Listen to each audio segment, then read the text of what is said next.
Estimados participantes, tengan ustedes muy buenas noches. Recordarles que estamos iniciando en breve. Esto es el curso especializado en Derecho Penal Parte General, Teoría del Delito, Aspectos Doctrinarios y Jurisprudenciales. En esta oportunidad tenemos una sesión gratuita con el título de Tipicidad. No olvidarse que este curso está siendo elaborado en convenio con el Ilustre Colegio de Abogados de Cajamarca y realizado por el portal jurídico El Diario del Abogado. Si usted desea adquirir certificación por el Ilustre Colegio de Abogados de Cajamarca, puede contactarse al 90 78 45 86 4 o también al 98 59 72 39 5 para adquirir la certificación opcional por horas académicas avalado por el Ilustre Colegio de Abogados de Cajamarca. Y no olvidarse de seguir también en las redes sociales o en las diferentes plataformas la actividad del portal jurídico El Diario del Abogado. Constantemente estamos subiendo información jurídica, compartiendo y divulgando cursos de acceso gratuito y de certificación opcional para la comunidad jurídica, tanto por estudiantes, abogados, egresados, jueces y demás participantes.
Bueno, ¿cómo están?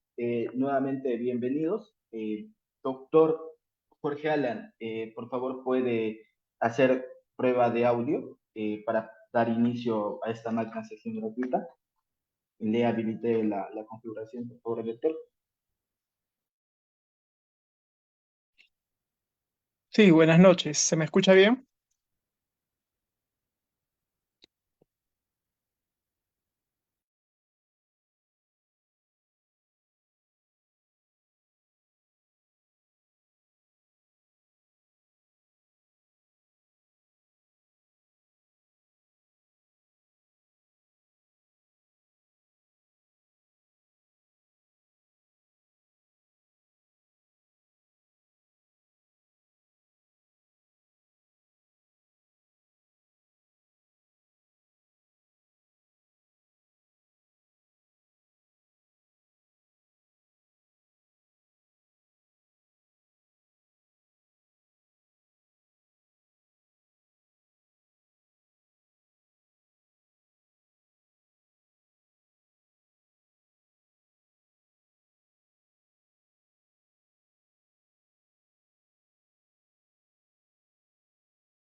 Ahora sí, creo que me escucho, ¿no?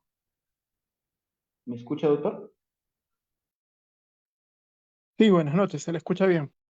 Ok. Entonces, sean bienvenidos todos nuevamente. En esta oportunidad vamos a presentar el curso.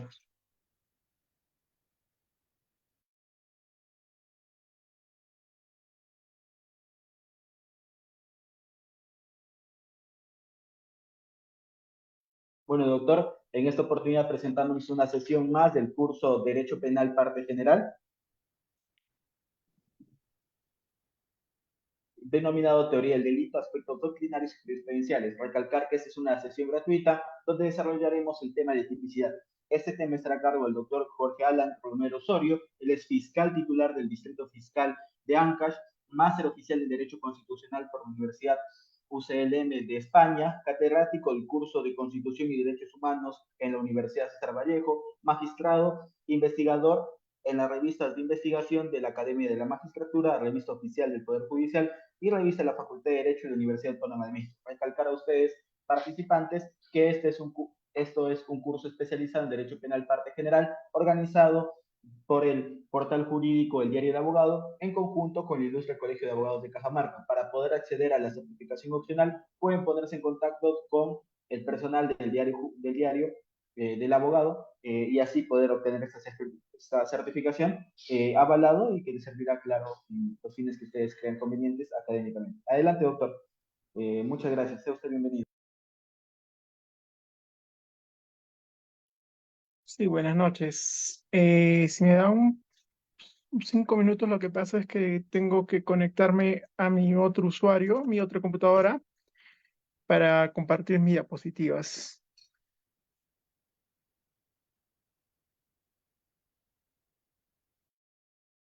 Está bien, doctor. No hay ningún problema. Lo estamos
A ver, buenas noches con todos los presentes. Muchas gracias por la invitación. El día de hoy se me ha convocado para hablar sobre la tipicidad y un poco de inconvenientes con el tema de las diapositivas, ya que las tenía en mi Drive, pero no puedo acceder porque ha habido problemas de fluido eléctrico y estoy conectado desde mi celular. Pero sin embargo, me comprometo a compartir luego mis diapositivas que he elaborado, pero las voy a exponer acá porque las tengo preparadas en mi celular y de este modo voy a poder tener una orden en la explicación. En primer lugar, tenemos que entender lo que es por tipicidad. La tipicidad está denominado como un procedimiento de subsunción del hecho. Es decir, se nos presenta un hecho real y el procedimiento de subsumir este hecho o encuadrarlo o calificarlo en términos más precisos a un delito es lo que se llama la acción de tipificar o de tipificación. Este trabajo o esta operación lo puede hacer cualquier operador jurídico que pueda determinar que un hecho se subsume a un tipo penal, es decir, si se trata de una subsunción para un delito. Pueden haber hechos que no se subsuman a un delito, pero pueden ser subsumidos a un ilícito, por ejemplo, civil o administrativo, ¿no? O de otra índole. Entonces, para efectos de hablar en el derecho penal, esta tipificación se denomina en específico por la doctrina como subsunción del hecho. Ya que recuerde que en el procedimiento administrativo también se habla de tipificación de los hechos que son considerados infracciones administrativas. Entonces, hay que tener cuidado con esa terminología. En el derecho penal lo que subsumimos es un hecho a un tipo penal, pero ese tipo penal consta de dos elementos importantes. Un grupo de elementos denominados elementos subjetivos y el otro los elementos subjetivos. Generalmente los elementos subjetivos no están descritos como tal en el tipo penal, es decir, en la ley, en el artículo, por ejemplo, el artículo 106 del Código Penal, que dice, el que mata a otro será reprimido con pena privativa de libertad no menor de 6 ni mayor de 20 años. Ese es el tipo penal. Entonces, ahí no se menciona algún elemento subjetivo, pero sí elementos objetivos. El, que es el sujeto activo, que puede ser cualquier persona, que mata, es el verbo rector, la acción de quitar la vida. A otro significa que tiene que ser quitar la vida a un tercero. No puede ser el intento, por ejemplo, de un suicidio. Eso no es delito. Entonces, lo que se protege es la vida de un tercero. Entonces, ahí ya tenemos tres elementos objetivos: el sujeto activo, el verbo rector y el sujeto pasivo, que es la tercera persona, que puede ser cualquier persona, a excepción del sujeto activo. En cambio, los elementos subjetivos se describen ya desde la interpretación que se hace del artículo 12 del Código Penal. Esto es, que el Código Penal en este artículo dice que las infracciones a la ley penal serán consideradas todas como dolosas, a excepción de que expresamente en la ley, en el tipo penal, se exprese o señale que esa infracción es a título de culpa o imprudencia. ¿Esto qué significa? Que el artículo 12 nos remite que el elemento subjetivo de todos los delitos es el dolo. Y que si en caso, en el tipo penal, se mencione la imprudencia o la culpa, se entenderá que no es el elemento subjetivo el dolo, sino el elemento subjetivo culpa. Esto es importante porque de esta manera podemos interpretar todos los tipos penales y cuando sabemos que hay un elemento objetivo, subjetivo, dolo o culpa. En el ejemplo propuesto, el 106, no nos dice el que por culpa mata a otro, sino simplemente dice el que mata a otro. Entonces significa que esa infracción o ese delito tiene como elemento subjetivo el dolo. Muy bien. Cuando nosotros ya vamos a analizar que este hecho constituye delito, se hace un juicio de tipicidad. El juicio de tipicidad es el procedimiento en el cual el operador jurídico determina si el hecho es típico de manera objetiva y a la vez típico en la manera subjetiva. Por ejemplo, Juan dispara con un arma de fuego en la cabeza de Pedro. Entonces, esa acción de manera objetiva se encuadraría al tipo penal de homicidio, ya que Juan con el arma de fuego quitó o en todo caso intentó quitar la vida de Pedro. Entonces, objetivamente se ha cumplido la tipicidad porque se han cumplido los tres elementos.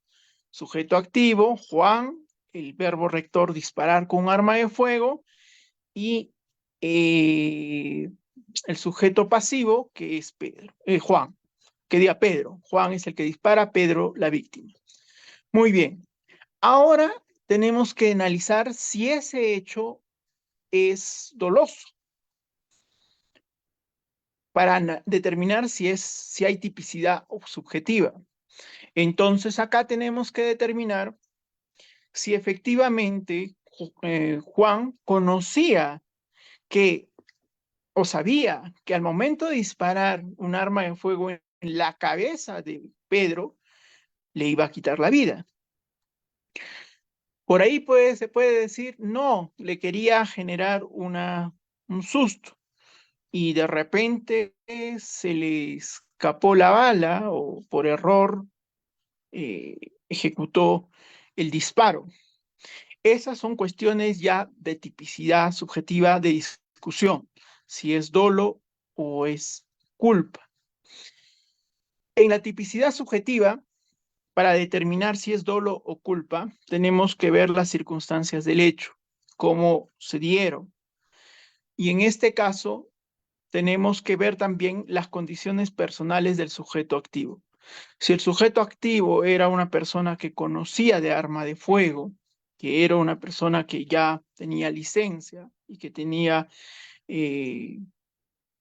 su autorización por la SUCAME, y al momento de hacer este acto de apuntar con el arma de fuego en la cabeza de Pedro, el simple hecho de él que alegue de que quería asustarlo y se le escapa el arma es completamente absurdo. Entonces ahí se entiende que su acción fue eminentemente dolosa. En cambio, si se tratara de una persona que por primera vez coge un arma de fuego y que en cierto modo, pues, no operaba o no tenía ese conocimiento del manejo del arma de fuego y y según él alega, se le escapó el tiro, podríamos ahí sí creerle hasta cierto punto de que actuó con imprudencia, ¿no? Con un error al momento de ejecutar la acción. Y podría ser una tipicidad subjetiva. Sin embargo, también en la doctrina se conoce el hecho de la ceguera ante los hechos o eh, la, se le denomina como la ausencia de conocimiento o la ausencia de conocimiento deliberado, ¿no? En este caso, digamos que esta persona de Juan desconocía, en efecto, el arma de fuego, pero bajo esas condiciones aprovecha esas circunstancias, ¿no?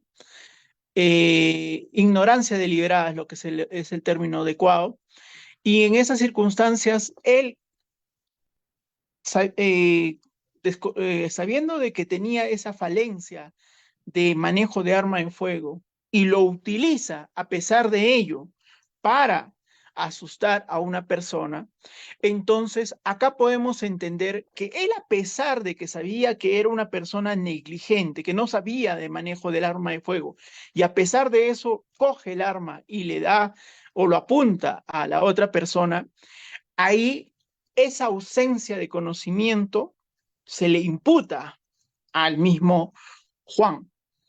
Y por lo tanto, al haber asumido ese riesgo, la imputación que se le da es a título de dolo y ya no de imprudencia. Entonces, este tema de ignorancia deliberada es una doctrina que ha surgido en España con Ragués en el año 95, luego en 98 con su tesis doctoral, en donde se habla sobre este tema. Y de ahí ya le siguen Corcoy Vidarsolo y otros penalistas españoles que analizan el tema de el aprovechamiento del desconocimiento del sujeto activo y que con eso lo utiliza para justificarse o para ampararse una simple negligencia, cuando en realidad esa negligencia se convierte como una forma de excusa, pero en realidad es una acción dolosa. Entonces es un tema más allá del tema que nos ocupa hoy, pero es interesante haberla mencionado.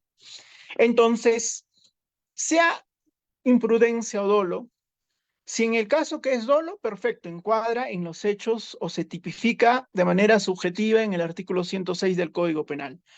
Pero si no se encuadraría porque no sería dolo, sino imprudencia, hay otro tipo penal que sí regula el homicidio culposo, que está en el artículo 111 del Código Penal. Y ahí sí podríamos encuadrar si es que el hecho fuera a título de culpa. Ahora, también cuando hablamos de tipicidad debemos entender lo que es imputación o atribución. Cuando el operador jurídico, específicamente el fiscal, atribuye un hecho a una persona, esa atribución o imputación tiene que tener dos vertientes. Primera, la imputación fáctica, es decir, los hechos que se le atribuyen a una persona. Y dos, la imputación jurídica, es decir, atribuirle qué delito o qué tipo penal se está cometiendo con esos hechos. Entonces, en esa atribución, la tipicidad también tiene un rol, porque el Ministerio Público tiene que determinar, ¿no?, cuáles son los elementos objetivos que se le están atribuyendo a la persona y también cuál es el elemento subjetivo. Esa atribución de elementos de objetivo y subjetivo tiene serias connotaciones, porque en la tipicidad objetiva hay varios elementos. Hay elementos objetivos de índole normativo y de índole descriptivo. De índole normativo son aquellos que son juicios que se hacen o se analizan estos elementos, pero a través de otras normas extrapenales, no de normas penales o que estén descritas en el tipo penal. En cambio, los elementos objetivos de carácter descriptivo se relacionan específicamente a los hechos que se describen en el tipo penal. Por ejemplo, en el delito, en el ejemplo del delito que estamos analizando, el que mata a otro, ¿habrá un elemento normativo ahí? El que mata a otro. Ninguno. Porque el matar no necesita una interpretación extrapenal de otro ordenamiento, sea de orden civil, administrativo, para definir lo que es matar.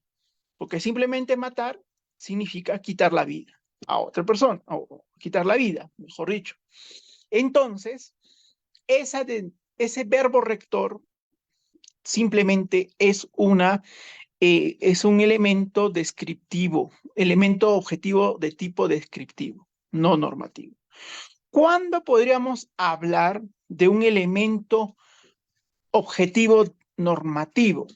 Por ejemplo, artículo 307 del Código Penal, el delito de contaminación ambiental. El que vierte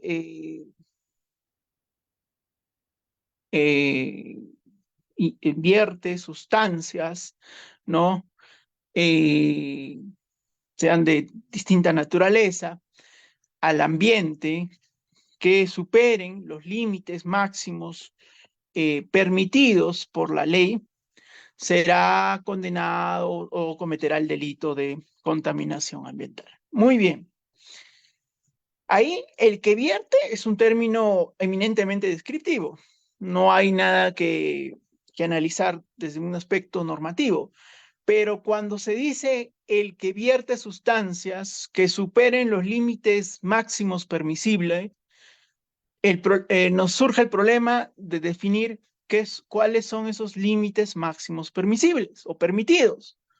Entonces, ese término de límites máximos permitidos es un elemento objetivo de tipo normativo y no descriptivo. Y para ello se tiene que hacer una interpretación de acuerdo a la Ley General del Ambiente, en donde se establecen los límites máximos permitidos del vertimiento de determinadas sustancias en cantidades límite al ambiente, sea en este caso al aire, a la tierra o al agua, o al suelo, en todo caso tierra o suelo. Entonces, esa norma nos sirve para integrar la interpretación del tipo penal del artículo 307 del Código Penal. Entonces, esa es la función que cumple el elemento normativo. Por su parte, en la imputación subjetiva ya habíamos mencionado los dos elementos, ¿no? El dolo y la culpa, que modernamente ya la culpa se ha dejado de tomar o se considera este tipo de concepto y se llama ya o se denomina ahora imprudencia. Y otros elementos subjetivos. Bueno, cuando yo hablo modernamente es que ya por ejemplo, para el tema de los funcionalistas, la culpa no existe. La culpa es un término arcaico que venía de la culpabilidad, ¿no? En términos más precisos es la imprudencia. Y en términos funcionalistas, los otros elementos subjetivos del tipo penal no existen. Para un funcionalista lo que existe es dolo o imprudencia, y punto. Pero en cambio, para un funcionalista, sí existen otros elementos subjetivos distintos al dolo y a la imprudencia. Los famosos ánimos, ¿no? Por ejemplo, el animus lucrandi, el animus necanti, entre otros, un injuriandi. Por ejemplo, el animus lucrandi, ¿no? Cuando se dice en el artículo 185 del Código Penal, el que sustrae un bien mueble ajeno de otro de manera total o parcial, ¿no? Para efectos de obtener provecho de él, será reprimido con pena privativa de libertad no menor de 3 ni mayor de 6. Perfecto. Ese tipo penal que es el 185, tipo base del delito de hurto simple, primer párrafo. No hablemos del segundo párrafo, que ya es el tema ya de las circunstancias agravantes. Solamente hablemos del tipo base, ya. Ahí nos habla el que se apropia de un bien mueble total o parcialmente ajeno. Ya. Ahí vamos a aprovechar también para hablar sobre el tema de ajenidad. Ese ajeno tendrá será un elemento objetivo de tipo normativo o descriptivo.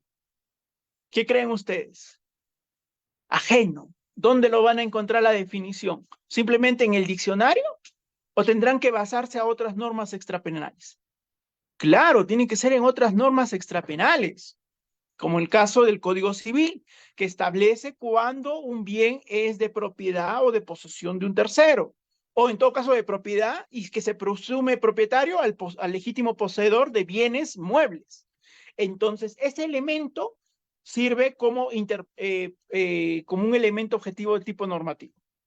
Pero vamos ahora a ese otro elemento distinto al tipo, que dice, ¿no? El que se apropia o sustrae un bien total o parcialmente ajeno, apropiándose y con la finalidad de obtener provecho. Muy bien. Esa finalidad de obtener provecho es lo que los finalistas le denominan un elemento subjetivo distinto al tipo, que es un ánimo.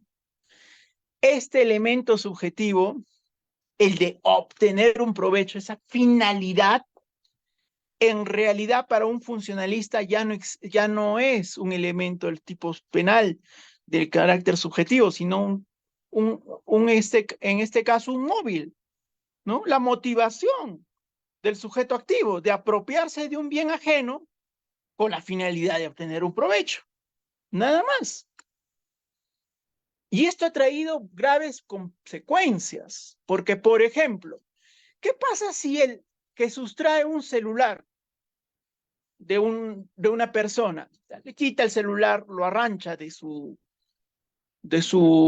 cartera de una señorita, lo agarra el celular y lo destruye? Lo coge, lo tiene en su poder, va corriendo y lo tira al suelo y lo destruye, lo pisa y todo. Ahí habrá ese elemento subjetivo de obtener provecho. ¿Cuál sería su provecho en este caso?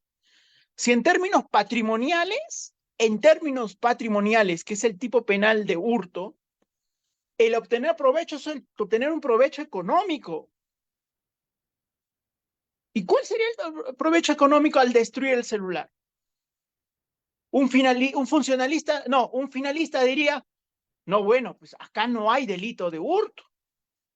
Sería en todo caso un delito de daños, porque en realidad su finalidad fue la de destruir, no de obtener provecho.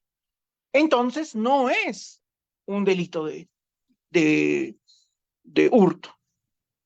En este caso, hurto agravado podría ser, ¿no? Por el tema de que se le arranchó a la víctima con astucia, con ardid, ¿no? Y ya, bueno. Pero un funcionalista diría, un momento, ¿pero qué pasa si este sujeto activo, al sacar este celular, ve que el celular, pues en realidad es de una marca no muy conocida y que finalmente dice, me equivoqué, pues este celular no me sirve para nada, y lo tira. Y lo pisa, pues molesto, ¿no? Creyendo que era un iPhone y era de otra marca, ¿ya? Y lo destruye. A él se le puede imputar el delito de daños como los finalistas, daños. Entonces, ese es el problema de esos elementos subjetivos distintos al tipo penal, que se confunde el móvil como un elemento del tipo. El móvil es la motivación que tiene el sujeto. Yo puedo tener cualquier tipo de motivación para cometer un delito. Puede ser por venganza, por obtener provecho, por perjudicar a la persona, por evadir alguna responsabilidad, cualquier móvil o motivación que ustedes se imaginen. Esas motivaciones no tienen nada que ver con los elementos subjetivos del tipo penal, para nada. Basta que tú conocieras que ese celular es ajeno y tú lo estás sustrayendo del poder de la persona, de la víctima, y te estás apoderando. Ese celular ingresa a tu ámbito de dominio, de poder. Tú en tu dominio de poder haces lo que se te da ganas con el celular. Puedes regalarlo, venderlo, destruirlo, lo que sea. Eso ya es irrelevante. El delito se cumplió desde el ámbito objetivo y subjetivo con el hecho de sustraerlo, apoderarte el bien. Ya se consumó el delito. Ya hubo ahí en este caso dolo de hurtar y punto. Que hagas con el celular lo que se te venga en gana, eso ya es irrelevante. Eso es postconsumativo. Eso es postconsumativo. Entonces, si ustedes ya me van entendiendo, obviamente pues yo voy con la corriente funcionalista, porque en realidad, si vamos apegados con estos elementos subjetivos del tipo penal, tendríamos que meternos a la cabeza del sujeto activo y decir, tú, quiso quitar el celular para apropiarse, o sea, para sacarle provecho, o quiso quitarle el celular para destruirlo, porque le tenía cólera a la víctima. A ver, pues eso pregúntenle al imputado. Y a ver si el imputado les va a decir. ¿Qué le va a decir el imputado? Daños 205. La pena no supera, tipo base, hasta 4 años. De 1 a 3, creo. Sí. Hurto simple o agravado, supera los 3 años. Ah, no, pues. Mi abogado, el abogado le dice, tú no, nomás di, compadre, que ha sido para destruirlo. Pues le tenías cólera a la chica, pues. Le viste con su celular iPhone o su celular, ¿no? Y dijiste, te dio cólera porque estabas todo ese día molesto con la vida, te iba mal en el trabajo, qué sé yo. Y ya, pues, te dio un arrebato, agarraste el celular, le quitaste y lo rompiste. Daños. No supera los 4 años, aunque ahora se pide 5 años, ¿no? Para pedir una prisión preventiva. Bueno, de esos temas ya serán en otra exposición que ya corresponda. Entonces, ahí vemos que esa subjetividad es muy peligrosa, pues. En cambio, el móvil, ¿para qué sirve? Para graduar la pena en la culpabilidad, no para eximir a la persona de la tipicidad del delito. Hay dolo, en este caso. Cuando llegue ya a la culpabilidad, al cuarto estadio del análisis de la teoría del delito, ahí sí es relevante ver cuál es su móvil. No, mi móvil fue pues destruirlo, pues. Era destruirlo. Ah, ya. No era apropiarte de él en sí mismo, no, era destruirlo. Muy bien. Entonces, de acuerdo a eso, se puede ponderar la pena. No se le va a eximir la pena, obviamente, pero sí se le puede graduar, porque tendrá más pena aquel que lo sustrae para apropiarse que aquel que lo sustrae para destruirlo. Entonces, habrá una pena mayor para el primero y una pena menor para el segundo, ¿no? Muy bien.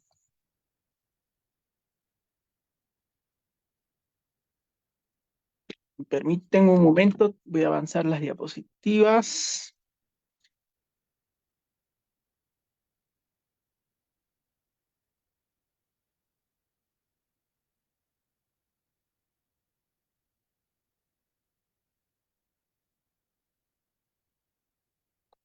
Muy bien. Vamos con la tipicidad objetiva, para un poco más acelerar el tema, porque bueno, es un tema apasionante, es muy, muy bonito saber tema de la tipicidad.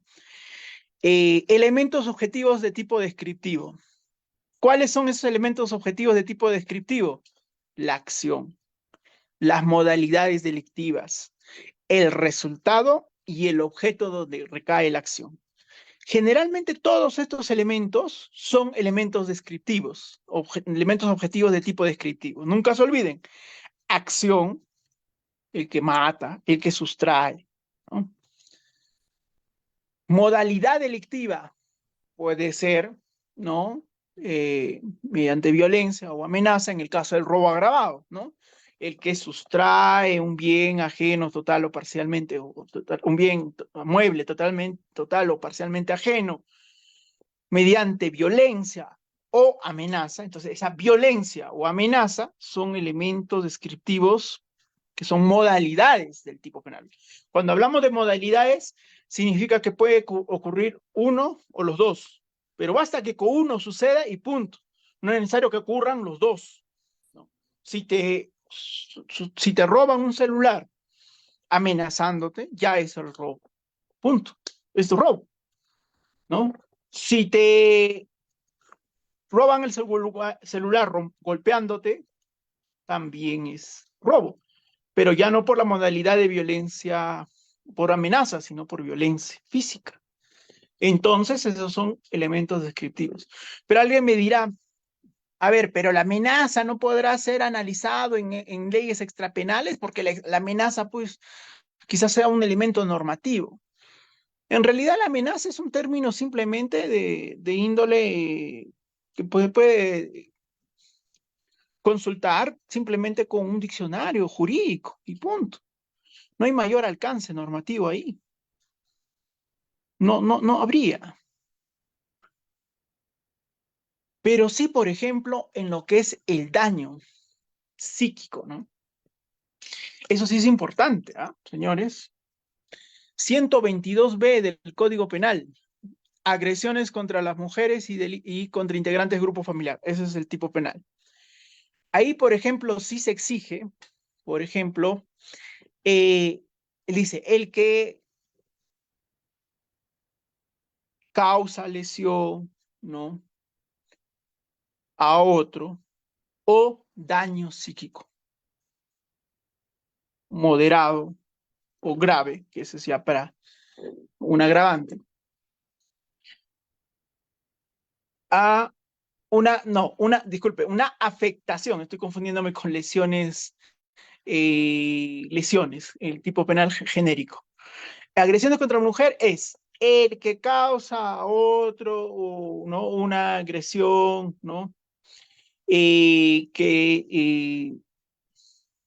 no supere los 10 días de detención facultativa, no supere los 10 días, eso es con médico legal, ¿no?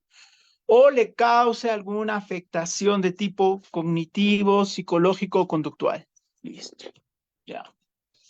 Será reprimido con pena privativa de libertad. Aunque ataque a un integrante, ¿no? A una mujer o a un integrante de su grupo familiar, con los contextos previstos en el artículo 108, primer párrafo del 108b del Código Penal que habla del tema del parricidio, ¿no? Tiene que concurrir esas circunstancias. Prevalencia, discriminación y todo ello. Ya, perfecto. Ese hecho de señalar afectación psicológica, cognitiva, conductual, ¿quién lo tiene que determinar? Un médico legista. Entonces, no, disculpe, un psicólogo forense. Este psicólogo determinará ello. Ahí estamos hablando de algún elemento de carácter objetivo, no, normativo, no, porque simplemente es un elemento que va a ser descrito por un perito. Pero, ¿qué pasa con el delito de lesiones? ¿No? El 122, el delito de lesiones, nada más. 121, lesiones graves. Vamos con lesiones graves, claro, lesiones graves 121 del Código Penal. Ahí sí, el que causa a otro una lesión que supere los 10 días hasta los 20 días, o en este caso ahora subido creo hasta los 30 días de incapacidad médico legal o facultativa, o le cause daño psíquico de nivel moderado, no, grave, será considerado autor del delito de lesiones. Primer párrafo del 122. 121, que diga. 122 es lesiones leves, ya. Muy bien. Ahí, lo de las lesiones físicas, está ese término de que sea mayor de 10 a menos de 35, está previsto, eso lo puede establecer un médico legista. Pero ahora, el daño psíquico leve, no, el daño psíquico moderado, también lo puede hacer un médico, en este caso un psicólogo, sí, pero ¿cuándo se entiende o cómo podemos entender qué es un daño psíquico moderado, grave o leve? Entonces, ahí, por ejemplo, tenemos que recurrir a la definición que se da del tipo de lo que se entiende por daño grave o moderado, que establece la ley de la lucha contra la violencia contra la mujer o los integrantes del grupo familiar, la ley de protección, ¿no?, a este tipo de personas vulnerables, y que también está descrito en el Código Penal cuando se habla de faltas. Y ahí se define lo que se entiende por daños psíquicos leve, moderado y grave. ¿Esto para qué? Para entender su nomenclatura y cuándo se trata de estos asuntos. Ahí sí podemos hablar de un elemento objetivo de tipo normativo, ¿no? Muy bien. Elementos objetivos ya normativos, eminentemente normativos. Puede ser el sujeto activo.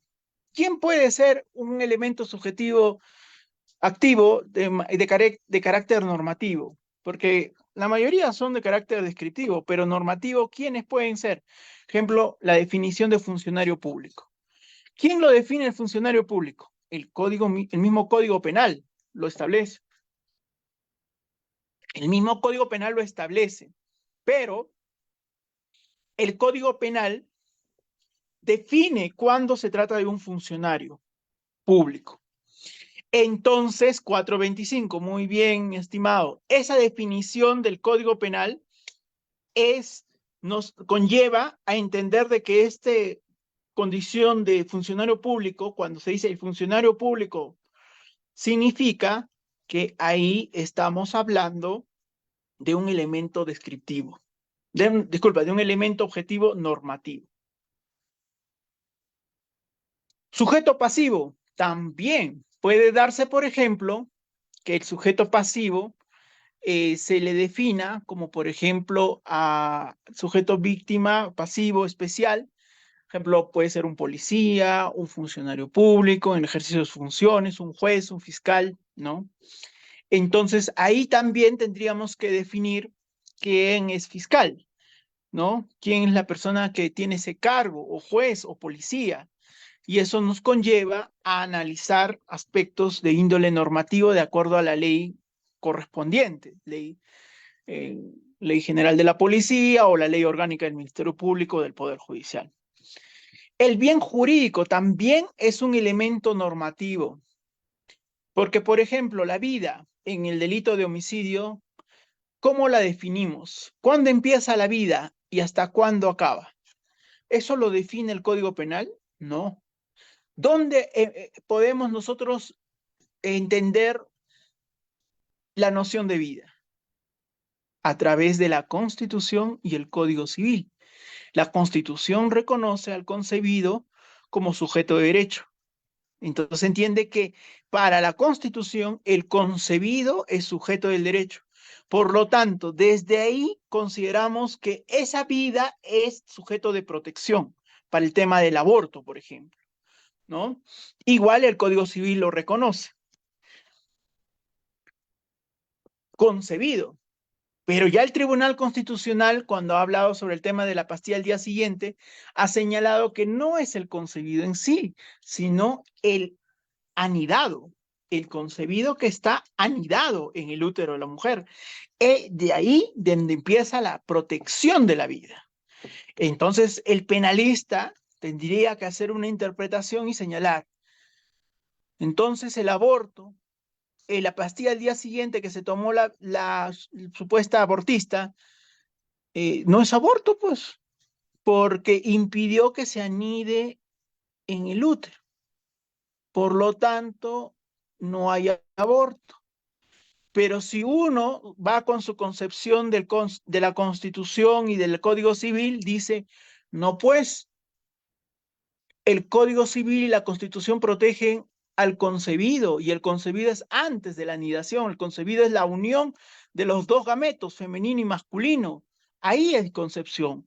Entonces, esta señorita que ha tomado su pastilla al día siguiente ha inducido a su aborto. autoaborto, y eso es delito. Pues es una interpretación también válida, pero siguiendo las reglas de que el Tribunal Constitucional es el máximo intérprete de la Constitución, tenemos que sujetarnos a la interpretación que hace el Tribunal Constitucional sobre la Constitución.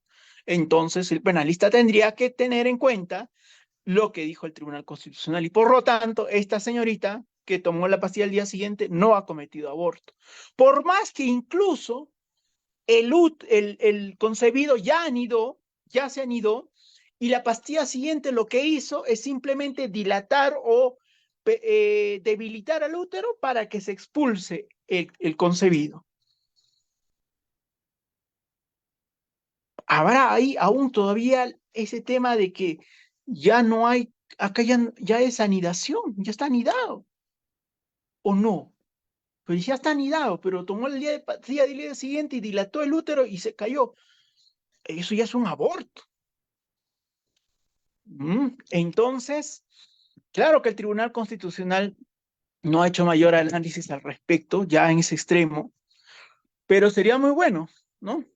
Discutir esos puntos porque se pueden dar en la realidad, ¿no? Quizás un padre puede denunciar a la madre por haber tomado la pastilla el día siguiente y se puede dar una denuncia por autoaborto, ¿no? Entonces ya serán los operadores de justicia quienes tendrán que interpretar de manera adecuada. También estos elementos normativos, objetivos normativos, también se pueden describir en las agravantes y atenuantes, es decir, en la misma agravación, ¿no? Hay circunstancias agravantes que, por ejemplo, la condición de la víctima, ¿no? Por ejemplo, se dice que la víctima, si es funcionario o servidor público, habrá una pena mayor.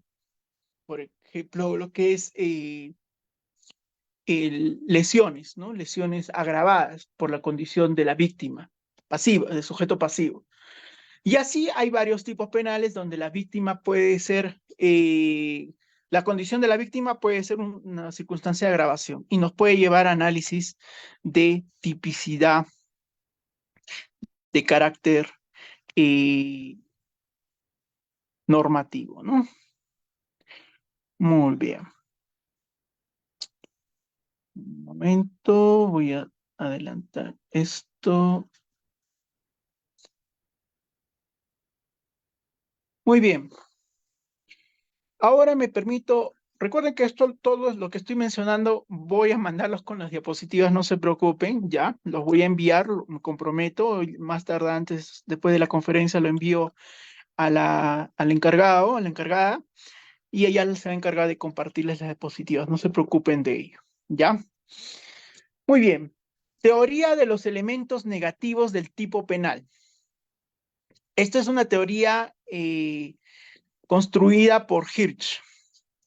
Hirsch es en realidad un ya neocausalista que hace una interpretación interesante del código del tipo penal. Dice, si el tipo penal nos dice los elementos que deben existir, sean normativos, objetivos, normativos o descriptivos, o subjetivos, que puede ser la culpa o la imprudencia, u otros elementos distintos, elementos subjetivos distintos al dolo, ya. Entonces, si no hay concurrencia de estos elementos, no hay delito. Entonces, él hace un análisis ya de una versión negativa.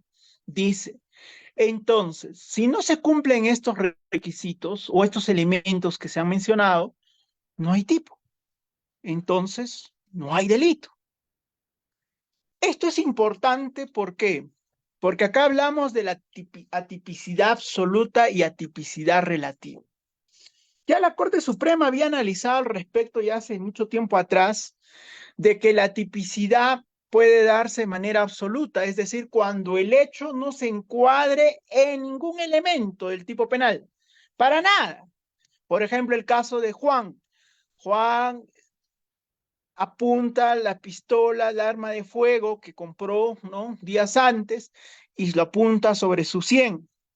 Dispara, pero porque era un primerizo, nunca había utilizado el arma, el revólver se mueve y solo le roza la bala por la frente y no muere. ¿Ahí habría homicidio? No. ¿Habría tentativa de suicidio? Tampoco. Entonces ahí ese elemento objetivo es completo, o mejor dicho, ese hecho es atípico de manera eh, absoluta, ¿no? Porque no se cumple ni un elemento. Pero puede darse el caso de que sí se cumplan algunos elementos y otros no, ¿no? Por ejemplo, mismo caso, Juan está disparando, está apuntando la cabeza de Pedro, ¿ya? Pero en ese momento se desiste, ¿no? Se desiste de disparar y apunta hacia la pared y dispara.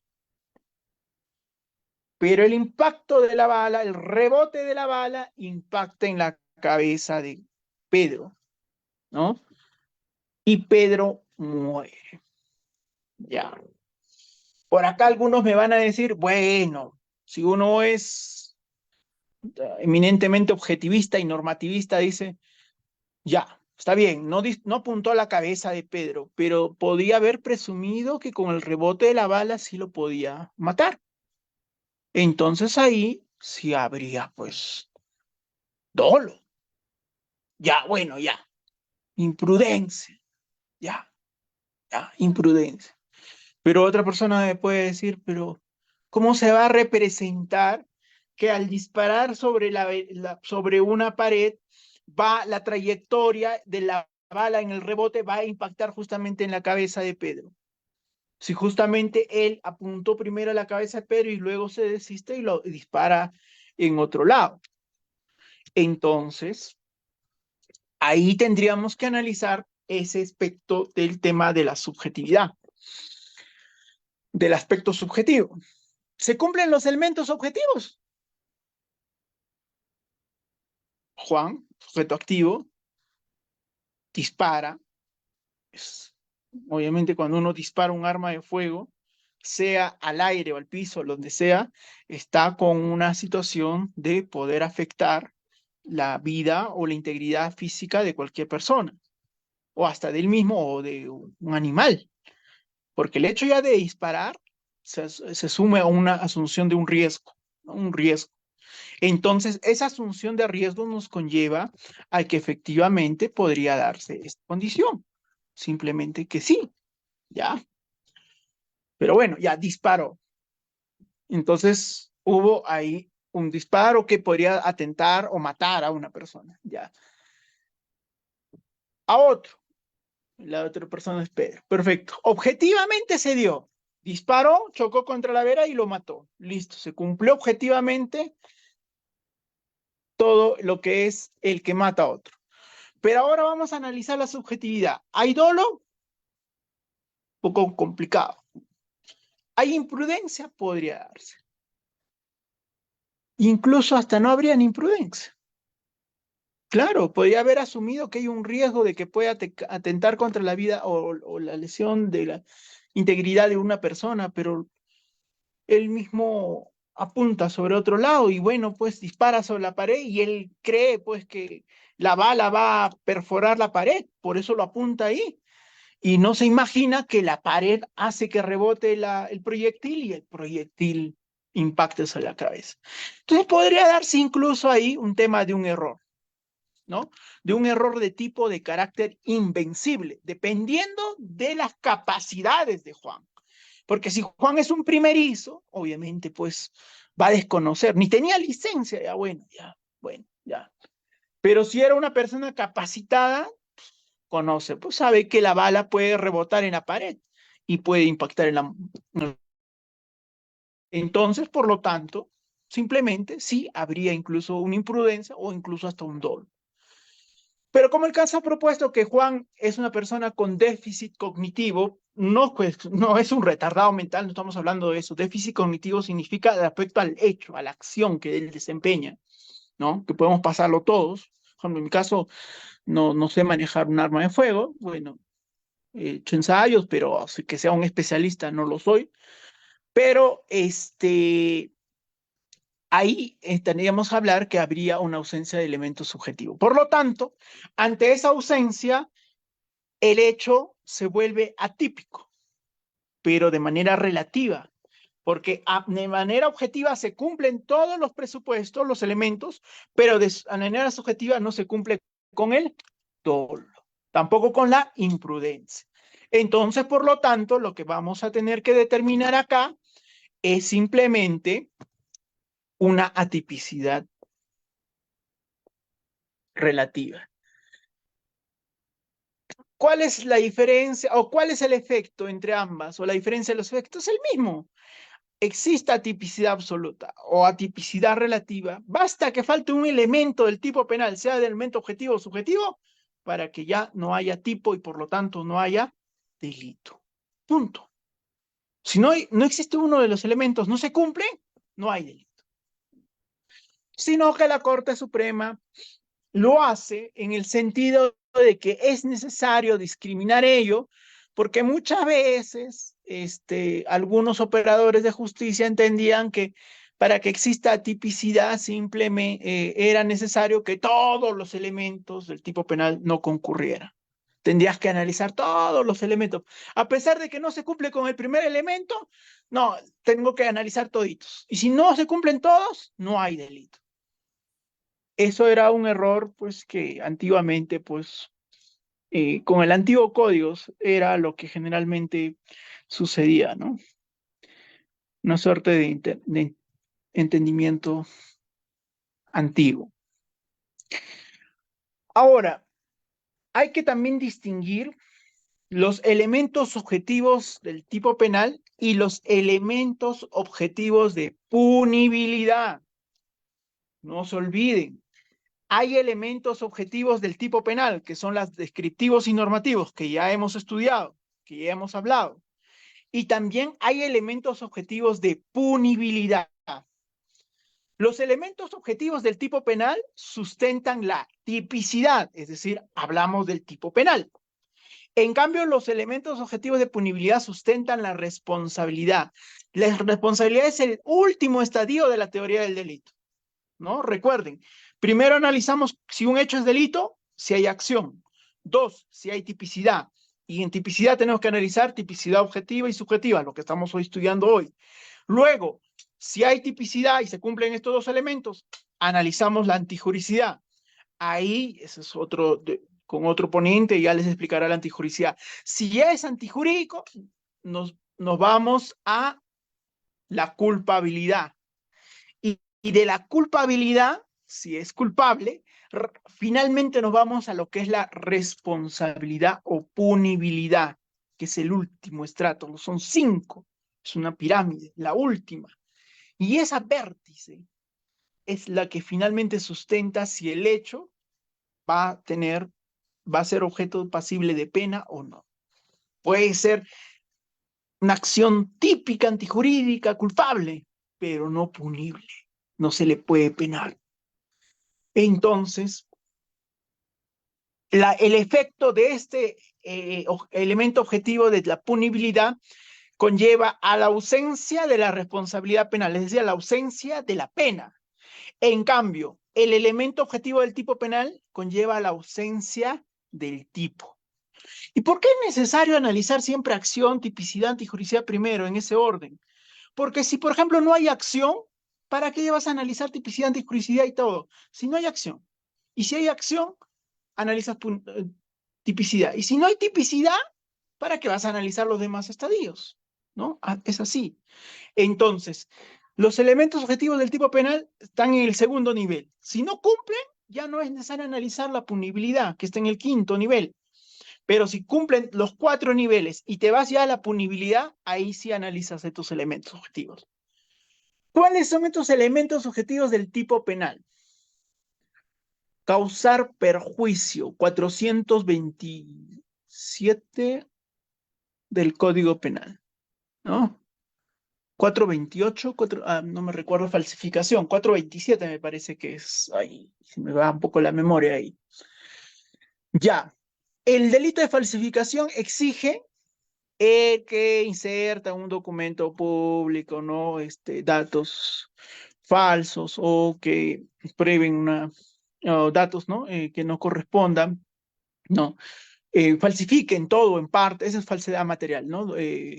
Documental, ¿no? Falsificación de documentos, sea instrumento público o privado, sea reprimido, siempre y cuando cause perjuicio, ya. Ese causar perjuicio, muchos lo han catalogado como un elemento objetivo del tipo penal. Es decir, no, pues. Si está dentro del tipo penal, si está descrito ahí en el tipo penal, en el artículo 427, escrito ahí, entonces es un elemento objetivo del tipo penal y no un elemento objetivo de punibilidad. Pero han olvidado que según Roxin, de la Escuela de Funcionalismo de carácter teleológico, indica que hay veces los tipos penales tienen la condición de ser tipos penales conglobantes, es decir, pueden tener elementos objetivos del tipo penal y a la vez otros elementos como antijurídicos y también de punibilidad o incluso de culpabilidad cuando hablamos de móviles, ¿no?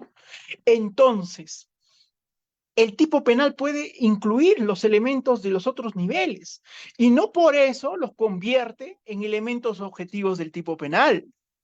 Y eso es importante, señores, porque muchas veces algunos operadores archivan estos casos, ¿no? Porque no hay perjuicio y simplemente dicen, no hay perjuicio, entonces por lo tanto no hay tipo penal. Por lo tanto, no se procede a formalizar y continuar con la investigación preparatoria. Un momentito. ¿Y qué pasa con el tema de la reparación civil? No, pues que el agraviado acuda a la vía civil, pues. Ahí había falsificación, pero no había perjuicio. Que vaya a reclamar a la vía civil. Bien, puede ir a reclamar a la vía civil como él guste, perfecto. Lo puede hacer. Pero el juez civil le va a decir, muy bien, tú vienes de un caso penal. Acá dicen que no hay delito, no hay tipicidad. Por lo tanto, no se puede aplicar reparación civil, porque la reparación civil se aplica a un hecho antijurídico. ¿Cómo? Queda pensando el agraviado. ¿Pero eso qué significa? Significa que para que una persona pueda acudir a la vía civil como consecuencia de la comisión de un delito o de un hecho punible, esa acción tiene que ser típica y antijurídica, hasta llegar hasta ese estadio. Si no hay culpabilidad por temas internas del sujeto activo, ¿no? Ausencia de imputabilidad porque es menor de edad, qué sé yo, porque estuvo en estado de embriaguez absoluta, en un estado de inconsciencia absoluta, qué sé yo, ya, una anomalía psíquica grave, ya, se le anula ahí la culpabilidad. Pero queda la antijuricidad, porque se ha cumplido la antijuricidad. Entonces ahí se puede reclamar reparación civil. Por más que ya no tenga pena, porque no le van a imponer pena, porque ya es una persona, un menor de edad, pues un menor infractor en todo caso, o en este caso es una persona con anomalía psíquica, entonces es una medida de seguridad. Ya, perfecto. O era culpable, era un adulto consciente y todo, pero hubo una causa de eximente de responsabilidad, de punibilidad. Entonces, no importa, no se le aplica la pena, pero sí la reparación civil.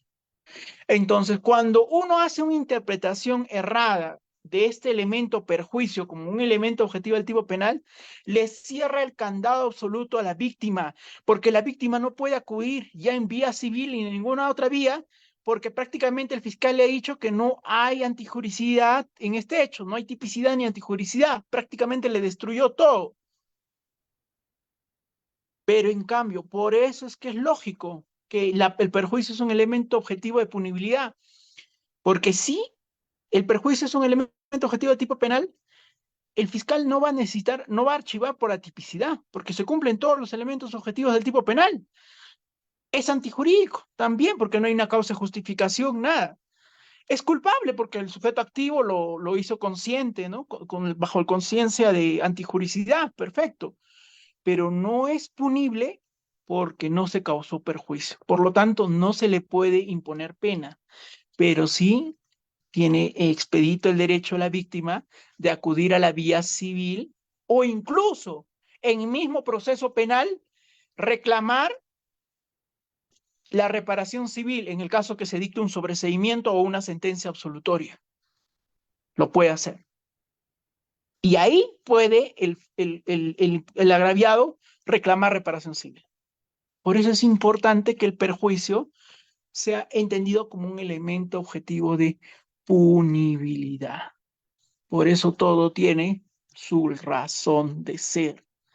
De lo contrario, pues estaríamos causándole perjuicio, más perjuicio del pobre, del que no ha tenido el perjuicio, el propio agraviado, ahora sí le estamos dando el perjuicio, ¿no? Le estamos generando el perjuicio. Bueno, no me quería explayar mucho tampoco. Creo que ha sido un tiempo que he querido explicarles y creo que más allá de la explicación es en las respuestas, creo, a sus interrogantes, donde podemos un poco más analizar a profundidad sobre este tema. Muchas gracias por su atención y estoy presto a sus preguntas. Muchas Gracias. gracias, doctor Alan, por su disertación respecto al tema de tipicidad. Sí, como usted lo había comentado, si existen algún tipo de dudas, pueden hacerlo levantando la mano para en ese orden autorizar el uso de la palabra. Recordarles también que por limitación del tiempo solo accederemos a un número limitado de intervenciones. Bueno, estimado Gerson, recalcar que las diapositivas se van a enviar al grupo donde usted accedió a la información. Y ahí, en el desarrollo de las sesiones, se irán subiendo las diapositivas. Así que si algunos de ustedes tienen algún tipo de duda, pueden hacerlo ahorita levantando la mano con una cantidad limitada, como recalqué. O de ser el caso contrario, cerraríamos ese aspecto, ¿no? ¿Alguien desea preguntar? Puede hacerlo levantando la mano.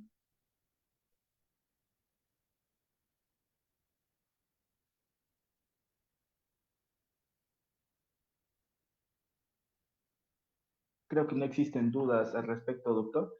Pero claro, de nuevo extender el agradecimiento por parte de la coordinación y el equipo que conforma el portal jurídico El Diario del Abogado. Un agradecimiento muy grande hacia usted. Últimas breves palabras, doctor, para concluir esta sesión académica. No, gracias por la invitación y también al auditorio que ha estado presente en esta disertación. Solamente me queda nuevamente agradecerles por la oportunidad de hablar de estos temas tan importantes como son temas de la teoría del delito. Muchas gracias. Muchas gracias. Igual recalcar a todos los participantes que pueden acceder a la certificación del Derecho Penal Parte General, Teoría del Delito, curso especializado organizado por el Diario del Abogado, portal jurídico, convenio con el Colegio de Abogados de Cajamarca. Un gusto, nos vemos en la próxima reunión. Saludos. Permiso.